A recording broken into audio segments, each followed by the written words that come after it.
Bueno, antes de nada, esta idea de participar, de dar esta especie de charla, surgió de parte de Smile It Baby y entonces me contactaron para hablaros sobre algún tema, me dijeron si quería hablar sobre algún tema y entonces yo tuve clarísimo que quería hablar de cómo podemos sobreponernos y cómo podemos superar los tiempos de crisis. Y para eso se me ocurrió contaros un poco mi vida y contaros un poco cómo yo me he sobrepuesto a determinadas cosas de la vida. Entonces, bueno, lo primero contaros, para los que no sepáis, yo me han tenido que operar 24 veces, me han hecho 3 trasplantes de riñón, he perdido los 3 y ahora estoy otra vez en diálisis desde el 26 de septiembre y bueno, me hago diálisis en casa, estuve unos meses en el hospital hasta que pude hacer la de casa y me hice la de casa. Y ahora he empezado la de casa. Entonces, como os podéis imaginar, una enfermedad es de lo peor que puede haber en la vida, es una cosa horrible. Y una enfermedad crónica es más horrible todavía, porque nunca descansas. Yo siempre digo, y sin querer comparar, que nadie piense que quiero comparar, siendo una desgracia algunas enfermedades, esas enfermedades acaban. El cáncer, por ejemplo, sobrevives porque ganas o pierdes y te mueres, pero acaba, tiene un fin. En cambio, las personas que tenemos una enfermedad crónica no acaban nunca esta enfermedad. Todos los días de nuestra vida estamos enfermos, todos los días tenemos que luchar. Como mucho podemos empatar. Yo puedo tener la suerte de morirme de otra cosa que no sea mi enfermedad renal. Y entonces, bueno, pues habré empatado, pero nunca podré ganar, nunca podré descansar, tal y como está hoy en día la ciencia. Entonces podéis ver que esto es una lucha agotadora porque nunca descansas, ¿no? Mi problema fue que yo nací en el año 1977 y en aquella época había problemas renales que no tenían solución y uno de ellos era el mío, que hoy se ve intrauterinamente y a los bebés se les hace una serie de pruebas y una serie de intervenciones muy sencillas nada más nacer y se acabó el problema. Yo tuve un reflujo urovesical, que el pis va a la vejiga y luego sube al riñón y lo infecta. Tal fue la cosa que mi padre, que es médico, movió Roma con Santiago y me operó un señor, Josep María Gil Vernet, que se murió hace un mes y al que tuve gracias de poderle agradecer que me devolviera la vida un mes antes de morir, después de 42 años. Y este médico se ofreció a operarme y las palabras que le dijo a mi padre cuando entraba yo en quirófano es: José Ignacio, de médico a médico, este niño se muere y por favor no tengas ninguna expectativa en que salga adelante. Yo voy a hacer lo que pueda y lo que pudo fue salvarme la vida y darme la oportunidad de vivir. No está mal, a mí se me pone la piel de gallina solo de pensarlo, ¿no? Entonces, luego ha sido una vida de lucha, de alegrías por los 3 trasplantes, de dar gracias a las familias que me han dado los 3 trasplantes y a la vez una vida de palos, perder los 3 riñones, un montón de renuncias en la vida, un montón de sacrificios. Ahora, por ejemplo, pues yo tengo un plan de diálisis que son 8 horas al día, todos los días. Y la diálisis no conoce de festivos, no conoce de fiestas de guardar, no conoce de lunes ni domingo, todos los días, 8 horas, pase lo que pase. Entonces, bueno, os contaba antes que llevo 24 operaciones encima y la verdad es que me veis y no tengo pinta de enfermo, así tal y como se puede ver, ¿no? Pero, ¿qué pensáis si os digo que estoy a una semana, 10 días de morirme? Y dejo unos segundos para que lo penséis. Estar a una semana, 10 días de morirme. Imaginaros el terremoto de sensaciones que se puede tener dentro con esa información. Y yo la primera vez que viví esto fue en plena adolescencia, con 16 años, fue la primera vez que fui a diálisis. Entonces es algo que impacta mucho, es agotador. Ser enfermo crónico es agotador, porque no tienes ni un día de descanso. Yo digo muchas veces que el día que no tengo un dolor, tengo 3. No te quejas, porque tampoco quieres molestar, pero es duro, ¿no? Yo ahora, por ejemplo, a mí me encanta hacer deporte, me encantaría nadar, no puedo nadar porque tengo un catete en la tripa, entonces tengo riesgo de infección. Me encantaría correr, pero no puedo correr porque un problema que tuve en una cirugía en la ilíaca, en la arteria ilíaca, tengo claudicación intermitente, con lo cual no puedo correr. ¿Qué es lo que puedo hacer? Andar, y no puedo salir de casa. Entonces, fijaros, es todo incómodo, ¿no? Todo duro. Me encantaría poder beber un vaso de agua, no puedo. Yo bebo 500 centímetros cúbicos de líquido al día porque como no me funcionan los riñones, no produzco pis. Entonces no puedo beber más de medio litro al día. Y ahí incluyo el café del mediodía, de la mañana y el agua de la comida y todo, medio litro. Haceros una idea de lo que es eso, 2 vasos de comida al día de cualquier líquido. Ahora más o menos se lleva, hay una temperatura que es más o menos agradable. Irán pasando las semanas y llegará el calor. Es insoportable no poder vivir.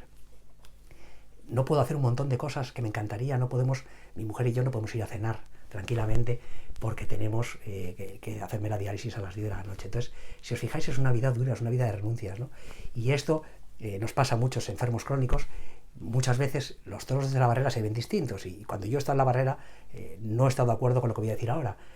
Pero una de las cosas más duras de ser enfermo crónico es que muchas veces te sientes una carga. Eres un peso para la familia. Eres un lastre para la gente. Y ellos están encantados de llevar ese lastre y ese peso. Pero al final el peso lo lleva uno, ¿no? Yo aquí siempre hago un símil que me encanta, que es la película de La Misión, cuando Robert De Niro lleva esa red con todas sus armas como penitencia.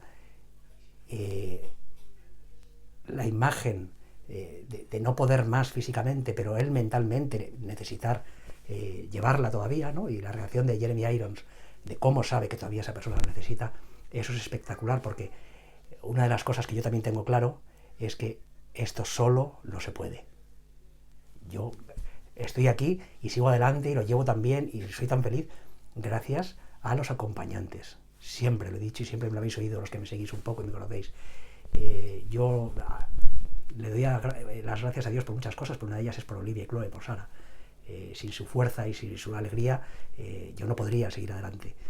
Amelia, con 15 meses, los besos que me da, cómo ha entendido perfectamente lo que me está pasando. Ella con 10 meses ya sabía que el catéter, un tubo en la tripa, no se podía tocar. Y no lo ha tocado nunca. Como mucho levanta la camisa y lo mira. Y hace un gesto, o hace así, y lo deja. Sabe que algo ha pasado. Sabe que a su padre le pasa algo. No sé qué habrá entendido, pero sabe que a su padre le pasa algo. Pues yo le conté qué es lo que me pasaba y qué es, cuáles eran los planes. Y no sé qué habrá entendido, pero algo ha entendido, ¿no? Y os decía que todo esto solo es imposible y necesitamos una familia y luego necesitamos sobre todo un porqué para luchar, ¿no? Eso decía Víctor Frank, por si no lo conocéis, es un superviviente de los campos de concentración nazi. Decía, haciendo alusión a una frase de Nietzsche, el que tiene un porqué para vivir está dispuesto a aguantar casi cualquier cómo. Entonces, si os fijáis hasta ahora, os he hablado en negativo, salvo lo de Sara y mi familia y Amelia, os he hablado en negativo de la enfermedad, porque es muy duro y porque quería que os hicierais una idea de lo que se vive, ¿no? Pero de repente llega un día que la vida cambia y te das cuenta de que lo que antes era una pena, lo que antes era una desgracia, era algo, un lastre para ti, se puede convertir en algo maravilloso y puedes ayudar a muchísima gente. Entonces es curioso, yo estoy físicamente en el peor momento de mi vida probablemente, también porque antes me pilló con 16 y con 24 años y ahora con 42, en el peor momento físicamente de mi vida, pero me atrevería a decir que nunca he estado ni tan pleno, ni tan alegre, ni con una vida tan feliz como ahora. Según los cánones y los paradigmas de lo que es bueno y no sobre la sociedad, yo soy casi un desecho, porque ahora la sociedad parece que hay que ser fuerte, maravilloso, inteligente, rico, tal, físicamente bien, y yo no tengo nada de eso, entonces realmente no valgo, ¿no? Eso es muy curioso porque nos venden como felicidad algo que no es felicidad hoy en día. Nos venden como felicidad placeres efímeros, y cuando los placeres efímeros desaparecen, necesitamos recargarlos. En cambio, la felicidad, yo siempre digo que es una actitud, es algo que hay que buscar, y la felicidad no siempre está, pero igual que lo malo no ayuda a un placer, lo malo sí ayuda a la felicidad. Yo siempre digo que soy feliz porque he sido infeliz. Sé lo que es tener hambre porque he estado saciado. Sé lo que es tener calor porque he tenido frío. Sé lo que es estar alegre porque no lo he estado. Entonces lo malo es aquello que nos da fuerzas y nos ayuda a seguir hacia adelante y a sobrevivir y a tirar. Y eso necesitamos darle un sustento. Yo le he dado en mi familia y luego cada uno pues entiende, conoce, acepta y se agarra a lo que puede. Y a mí una cosa que me ayuda mucho es aceptar mi cruz. Todos tenemos nuestras cruces en la vida y yo al aceptar mi cruz una cosa he tenido clara. Una cruz, como cualquier peso, podéis coger algo que pese mucho en casa, si lo arrastráis pesa más que si lo abrazáis y lo lleváis. Entonces la cruz aceptada y abrazada, llevada con amor, es mucho más fácil de llevar, ¿no? Y hay una frase de Benedicto XVI que para mí es, bueno, maravilloso. Yo con los años estudiará a la vez que se estudia San Agustín, Santo Tomás de Aquino y Aristóteles y todos los filósofos del mundo. Y es un lema que yo me he hecho de vida, que es la locura de la cruz es hacer del sufrimiento un grito de amor a Dios. tiene su miga y cuesta mucho aceptarlo, ¿no? Pero es una maravilla el poder entender esto, ¿no? Y todo esto, ¿qué tiene que ver? ¿Por qué os lo cuento ahora? ¿Por qué os digo todas estas cosas ahora? Pues porque en el fondo, salvando las distancias, estamos viviendo una fase muy parecida con el confinamiento. Tenemos mucho miedo, lo estamos pasando mucho mal, tenemos mucha ansiedad, porque todos tenemos gente cercana que lo puede estar pasando mal, ¿no? Yo, en un vídeo que os hice la semana pasada, os contaba que un amigo mío ha muerto estos días, ¿no? De mi edad. Y eso es muy duro, no, no es justo, no es entendible, y a lo mejor pues no era el momento, sí, no se sabe, ¿no? Pero es muy duro, ¿no? Y tenemos todos a alguien ingresado, a alguien cercano, y eso es duro. Pero lo que no podemos es recrearnos en lo malo. Si miramos WhatsApp todo el día, ahora ya baja un poquito el ritmo, pero todos son noticias del virus. Pones la radio, noticias del virus. Pones la televisión, noticias del virus. Hablas con gente, noticias del virus. Eso es horrible. Eso es mortal. En la enfermedad, una de las cosas que yo tengo clarísimo es que el paciente se debe oxigenar la mente, debe descansar de la enfermedad. Yo, por ejemplo, a no ser que esté muy mal, no dejo cuando estoy ingresado a nadie dormir conmigo. Y Sara al principio no lo entendía, me decía que era absurdo, y yo tengo una cosa clara. Si Sara me quiere acompañar, tiene que estar ella también cuidada. Entonces yo no la puedo cuidar porque estoy enfermo, pero irse a casa, desconectar unas horas, ir a tomar una caña con una amiga, o simplemente chillar y salir fuera y olvidarse un rato de mí, le va a ayudar. Pues esto es lo mismo. Si estamos todo el día, 24 horas al día, hablando y pensando en el virus, no vamos a salir de esta bien psicológicamente, nos va a afectar. Entonces vamos a intentar pensar en positivo.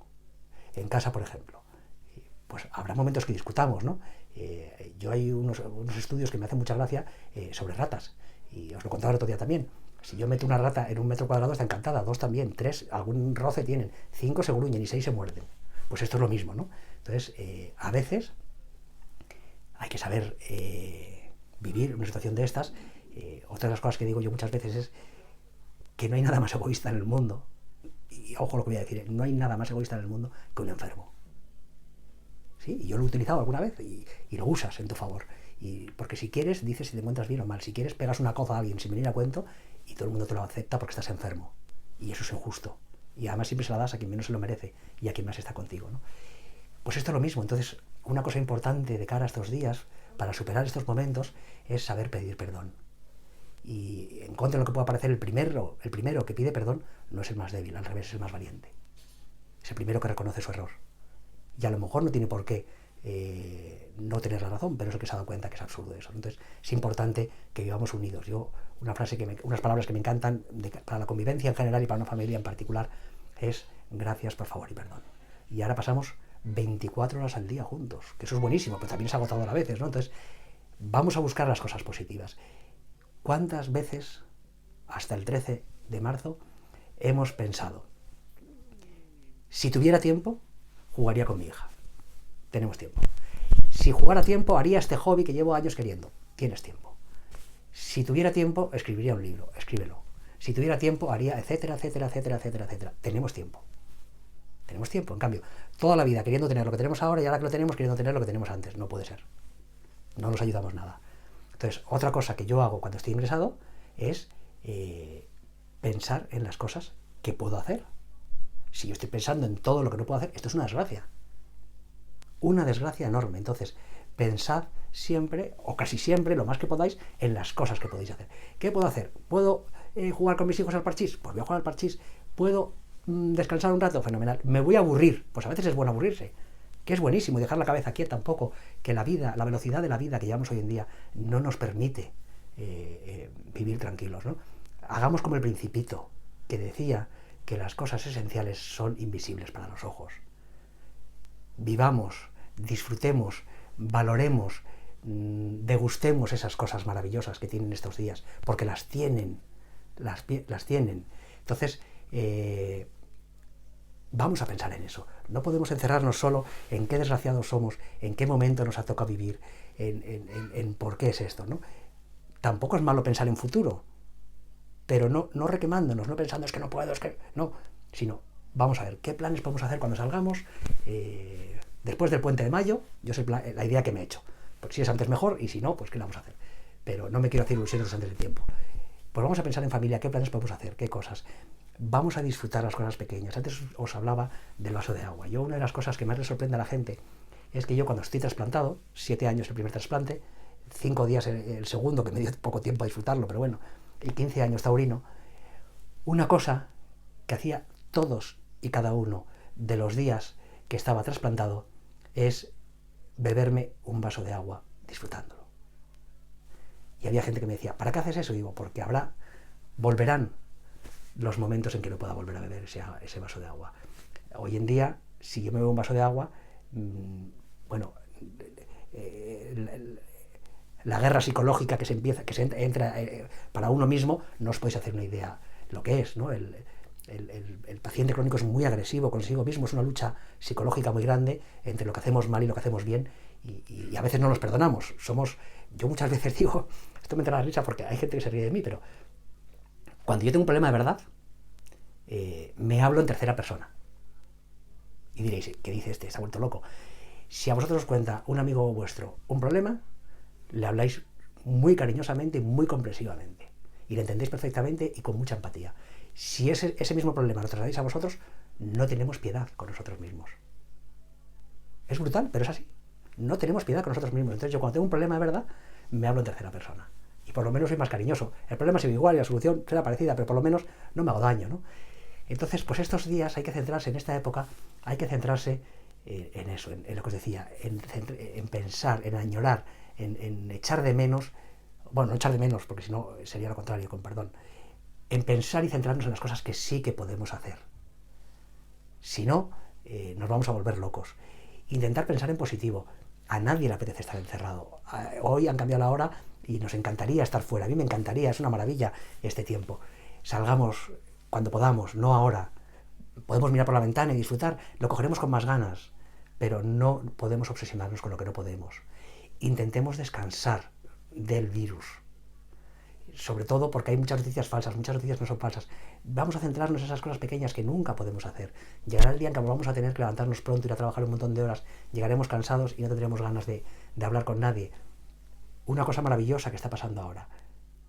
¿Habíais hablado alguna vez en los últimos 5 años tanto con vuestros amigos y vuestros familiares como ahora a raíz de las videollamadas?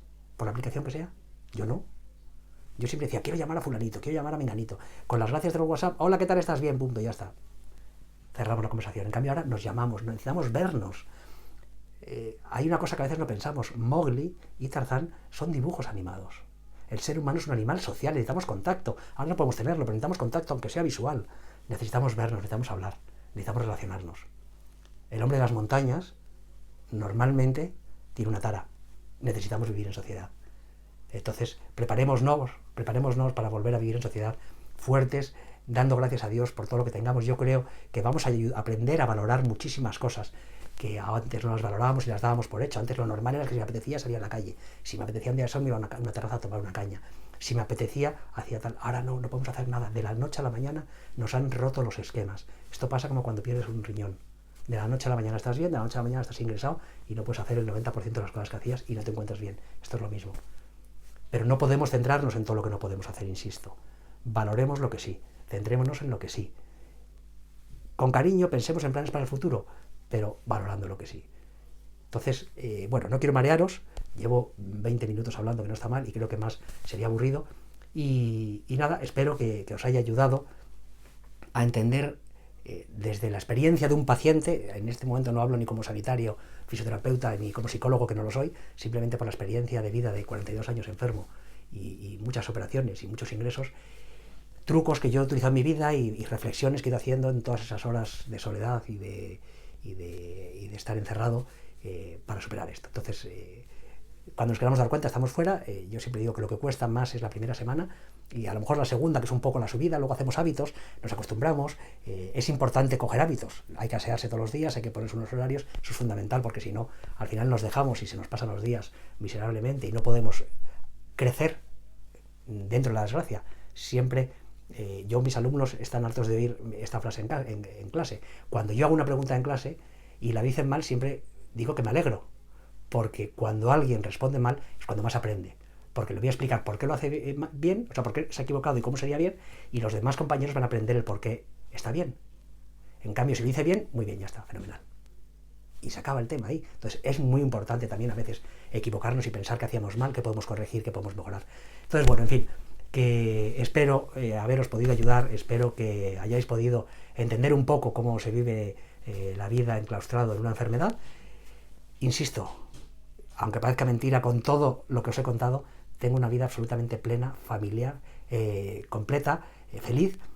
Y una cosa que nos dicen muchas veces, y es mentira, y ya para acabar, cuando nos dicen la felicidad está en la salud, mentira. Por lo que os acabo de decir, yo soy feliz, más feliz no puedo ser, es imposible ser más feliz, bueno, seguro que sí, pero es difícil. Y estoy a una semana, 10 días, como os decía al principio, de morirme si dejo de ir a diálisis. Con lo cual, fijaros qué fácil es poder querer ser feliz. Os decía antes también, es una actitud. Vayamos a por la felicidad. No es fácil, no es seguro alcanzarla, pero desde luego es más fácil que no ir luchando y no yendo a por ella. Y como siempre desde aquí, pues dar gracias a toda la gente que no conozco y me escribís y me dais mensajes de ánimo y de cariño. A toda la gente que conozco y me los mandáis. A todos mis amigos, familiares, a Sara, a Amelia, a Esther por haber dado esta oportunidad de hacer este evento, y a Smile Eat Baby, y a todos mis alumnos y profesores que me habéis mandado mensajes cariñosísimos estos días también, a ver cómo estoy por mi salud y por todo. Y nada, deciros que de todo se sale y es importante buscar la felicidad. Muchas gracias a todos. Si alguno tenéis alguna pregunta que hacer, dejamos un ratito ahora para que hagáis preguntas. Muchas gracias por todo.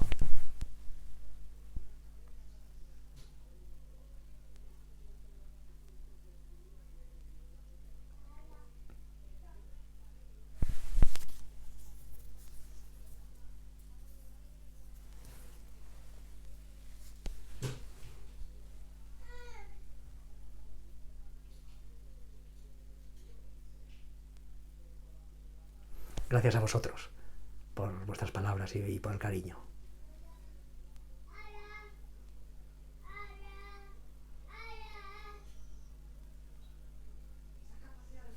¿Veis cómo Amelia os dice hola? Os lo transmito porque imagino que lo habéis oído. Y nada, esperamos un poquito más a ver si hay preguntas.